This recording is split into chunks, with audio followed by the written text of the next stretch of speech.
আমরা কোরআন দিয়ে আজকে কোরআনের পরিচয় নিব। কোরআনকে জিজ্ঞেস করবো যে কোরআন তুমি তোমার পরিচয় দাও। আমরা কিছু প্রশ্ন করব, দেখবেন কোরআন অবলীলায় উত্তর দিয়ে দিচ্ছে। তো শুরুতে একটা কথা বলে রাখা ভালো, আমরা কিন্তু কোরআনকে আমাদের বাংলাদেশে কোরআন শরীফ বলি। কি বলি?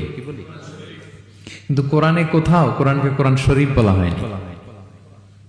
শরীফ আপনি বলতে পারেন, শরীফ অর্থটা ভালোই, সম্মানিত কোরআন। কোরআন শরীফ মানে সম্মানিত কোরআন। কিন্তু আল্লাহ তাআলা কোরআনকে কোরআন শরীফ কোথাও বলেননি। আল্লাহ তাআলা কোরআনকে কোথাও বলেছেন কোরআনে মাজিদ, বাল হুয়া কুরআনুম মাজিদুন ফি লাওহিম মাহফুজ। আমি লাওহে মাহফুজে এই কোরআনে মাজিদকে রেখেছি। লাওহে মাহফুজ 7 আকাশের উপরে। তুলুহু মা বাইনাস সামাই ওয়াল আরদ, আকাশ জমিন যত লম্বা লাওহে মাহফুজ ঠিক তত লম্বা। ওয়া আরদুহু মা বাইনাল মাশরিকি ইলাল মাগরিব, পৃথিবীর প্রাচ্য থেকে পাশ্চাত্য যত দূর, লাওহে মাহফুজ প্রশস্ততার দিক থেকে ঠিক তত দূর।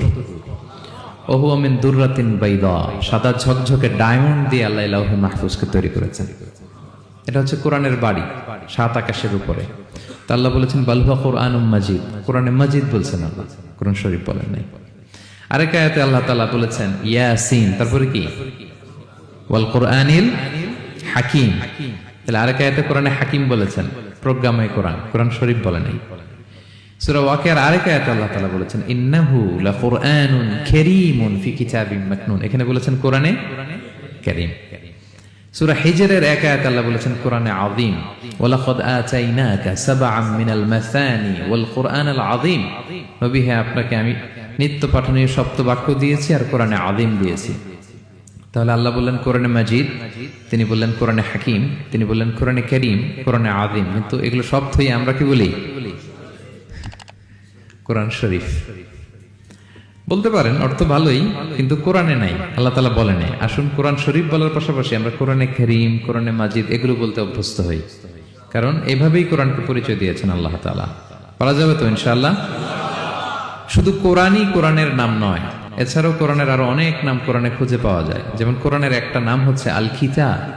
কোরআনের একটা নাম কি? আল্লাহ তাআলা বলছেন মা ফাররাতনা ফিল কিতাবি মিন শাই, এই কিতাব, এই কোরআনে আমি কোনো কিছু বাকি রাখি নাই, সব বলে দিয়েছি। সব, ব্যক্তি জীবনে, পরিবারে, সমাজে, রাষ্ট্রে, রান্নাঘর থেকে শুরু করে বঙ্গভবন পর্যন্ত, কাঁথা সেলাই থেকে শুরু করে মহাকাশ পর্যন্ত সব আল্লাহ কোরআনে বলে দিয়েছেন, কিছু বাকি রাখি নাই। তাহলে কোরআনের একটা নাম আল কিতাব, একটা নাম কি? কোরআনের আরেকটা নাম আল ফুরকান, সত্য মিথ্যার পার্থক্যকারী, the criterion between right and wrong. Quran পড়লে বোঝা যায় কোনটা সত্য কোনটা মিথ্যা। আল্লাহ তাআলা বলেন তাবারাকাল্লাযী নাযালাল ফুরকানা আলা আবদিহি